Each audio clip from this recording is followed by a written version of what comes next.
Alright, so A&K SVD.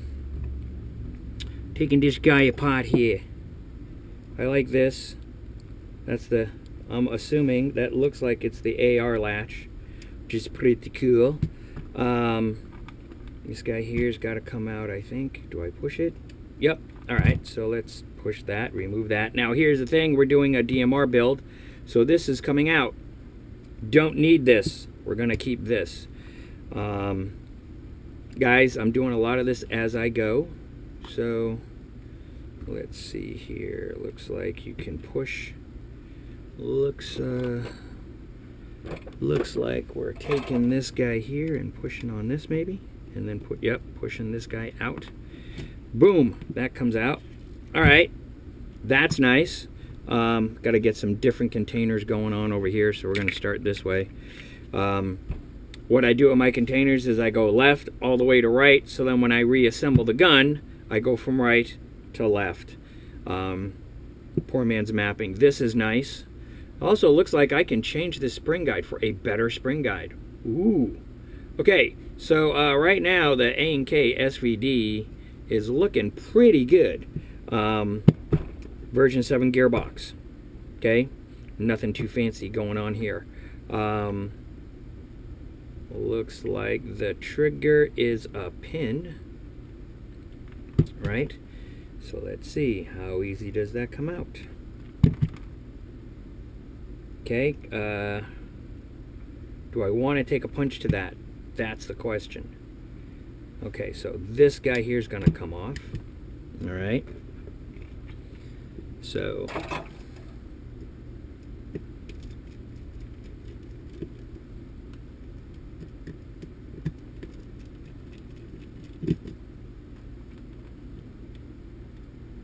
okay, trigger return spring.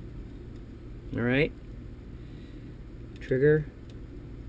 All right, easy peasy, lemon squeezy. And now I'm gonna map this. Put these screws back. Looks like 6mm, maybe 7mm. Don't have calipers. I'm gonna say actually 7mm bushings, so I'm not gonna change that. That's out, that's out. Tap it. All right, so this is the tap it. So for this guy here, let's just move this guy like so. Wow, that is one serious tappet spring. Holy macaroni. I don't think I'm going to need to remove that. It's not in the way of the screw. So I do think I'm going to have to remove this. Motor, short type motor. That's going to get changed for sure. Okay, so now said I'm just guessing, so a little bit of tappy tap and we'll see what happens. Okay, that guy came out. Alright, easy. I like it. Let's put this guy here back together.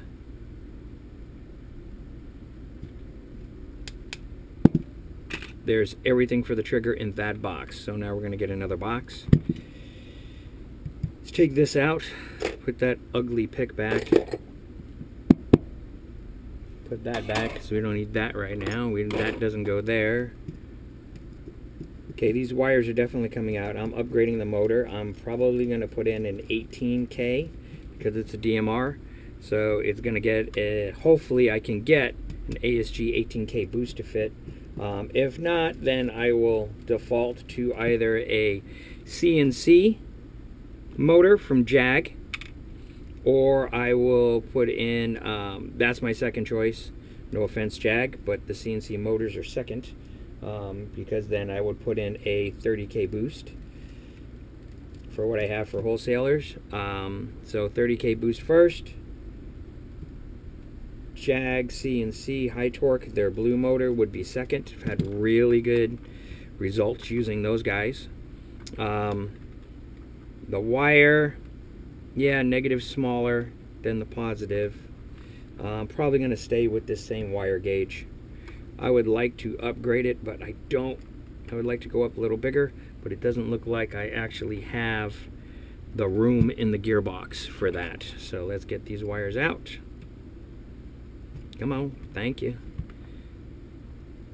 Alright, so we got that. Now, here, whee! You know, if you hook your polarity up the right way, it doesn't matter what way you put in your motor, but it's always better to mark everything while you have it. Fuck it. Besides that, there's nothing like the smell of a Sharpie. Whew! Yeah, that'll get you high. Anyways, alright, so bada bing, bada boom. I'm also taking this out because this is going to get a FET. So these control wires are going to go. I'm adding more wires. So that's another reason why I can't add thicker wires. I'm going to be adding control wires from here out, plus the power wires. So everything's going to go out through the front. I'm adding a MOSFET to this because I want this thing to be snappy. And the MOSFET most likely is going to be the Jeftron 210 MOSFET with active brake. Why not? Why not? Can't come up with why not, because I really like that MOSFET. So leave these guys in here. I think what I'm going to do, just for ease, I am going to take these out. I don't want to drop it, bang it, do something, maybe, you know, loose the screws. So next is get the magnet. See that? I got tons of these. Attach all the screws to the magnet so you don't lose them. Throw them in your little box. So now that that's all done, we got that going, we got that going. I'm not taking this out.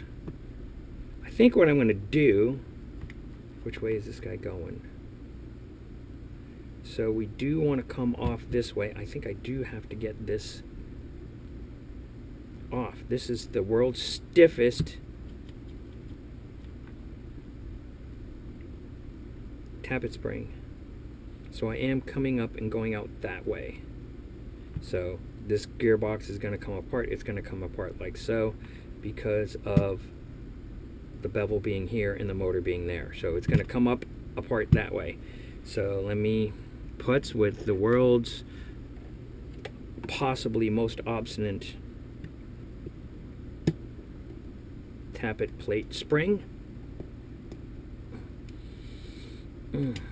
Come on, man. Come on, people now. Oh, come on. Alright, fine. Let's see if we can do it this way. Without stabbing yourself. That's the trick. Okay, come on. Let's go. Alright, you don't want to go that way. So let's try you this way again. This. Come on. Oh, so close. Alright, we got it. Whee! I don't want to stretch out the spring, so excuse me for, you know, fidgeting. Oh, look at that. QC passed. 02. Heh! See that? That's what I say to your QC pass sticker. Don't care.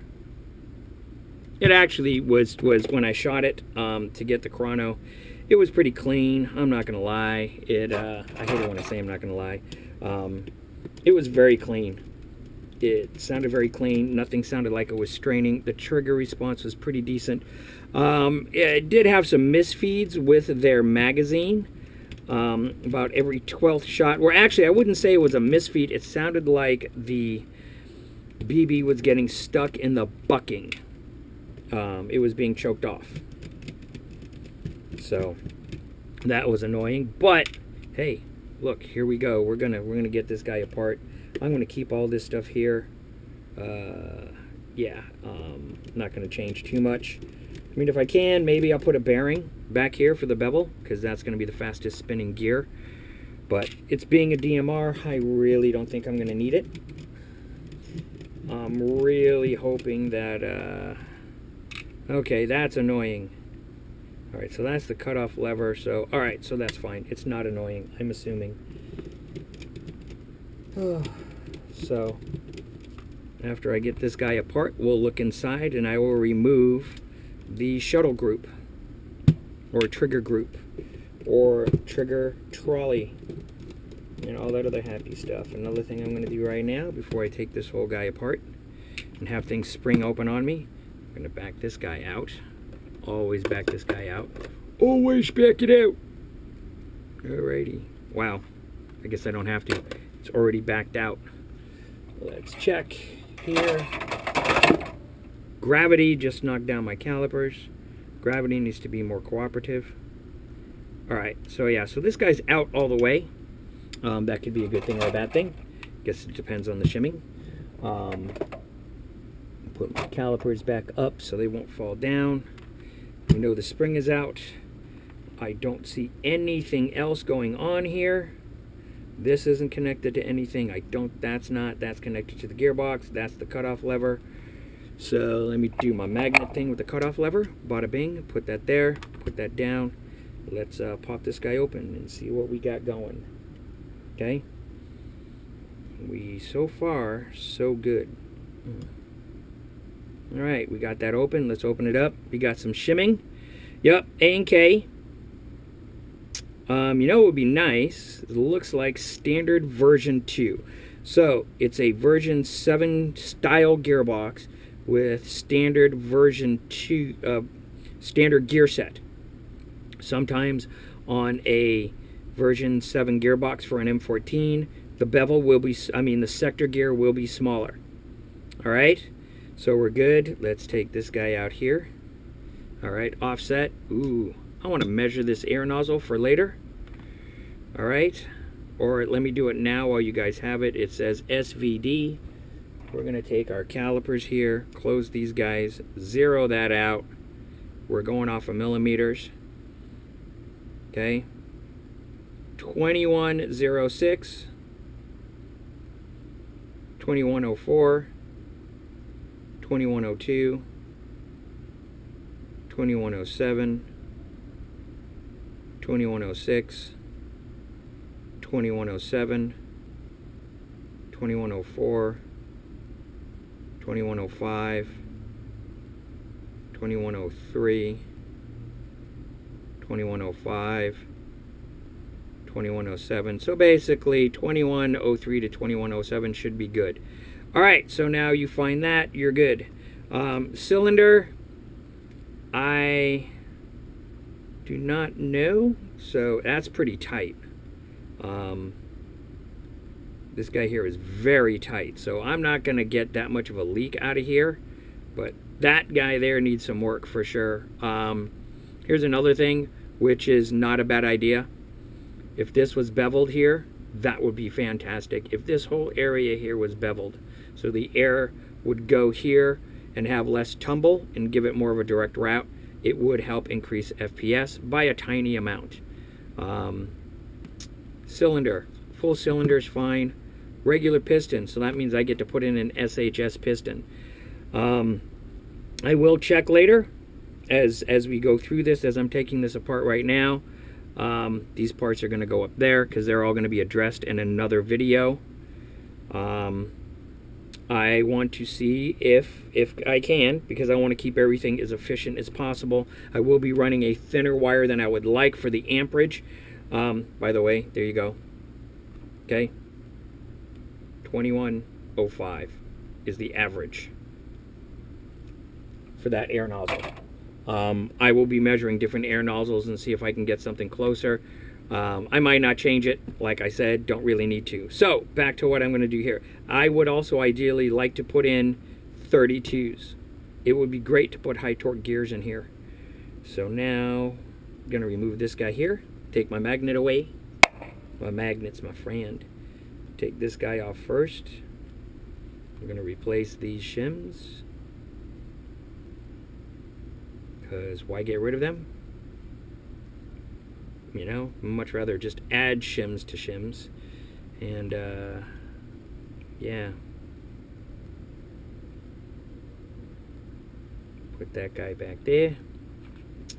Next, this guy's under here, so we're going to do bevel next. AR latch, looks like your standard AR latch. Very cool. Nothing fancy. You got 3 shims on this one. So I guess A&K only uses one size shim. Fine with me, doesn't bother me. The fact that I see 3 shims on here means someone actually put some effort into it, at least in my head. So I'll go with that. If there's somebody that disagrees, I don't care. I've opened up so many guns where they're like just 1 or 2 shims. You know, generally 1. VFC is pretty good with their shimming lately. GMP is pretty goofy, right? But yeah, put this back, map the shims. The grease on here isn't horrible either, not like that really disgusting SEMA blue alien snot that they have. So yeah, as I ramble again, but yeah, that dinosaur snot from SEMA is pretty annoying. Alright, so I will say this. Not bad on the shimming. One of the things to me that would be a little concerning is 2 shims here, but oh no, we got 2 shims on this. So at least they're shimming it so that the gears aren't hitting each other. So again, the shimming isn't horrible. Alright, let's take the motor out. Cool. That's nice. I like this piece here way better than most. The motor, yeah, it's poop. We'll keep the spring. Okay, spring's going to go there. We're going to remove this guy here. Whee! Shuttle spring. This is cool. You could, if you wanted, get some copper bar stock and change out that contact. Alright. Change out your shuttle. So let's take this guy off. Let's put this guy in a new container over here, because we're going to be changing this very soon. How do we go in here? Now that's the question. How do we get this guy out? It looks like it's just pressed in to the gearbox. I do not see any screws. I do not. I see these 2 pieces here, so I think this is pressed in. Oh, come on. Be good to me. Please be pressed in or something. I don't see screws. Alright. I really don't want to break this because I just want to change these contacts. Alright, there we go. Alright, boom. Move that up and out of the way. Alright, we're good. Ta-da! So it is pressed in. This is nice. You can, if you wanted, change it out to copper. But this guy isn't worn down too bad. So yeah, some conductive grease. And this guy, ooh, I like the guide here. We can even throw some silicone oil on there. Alright, that'll be nice.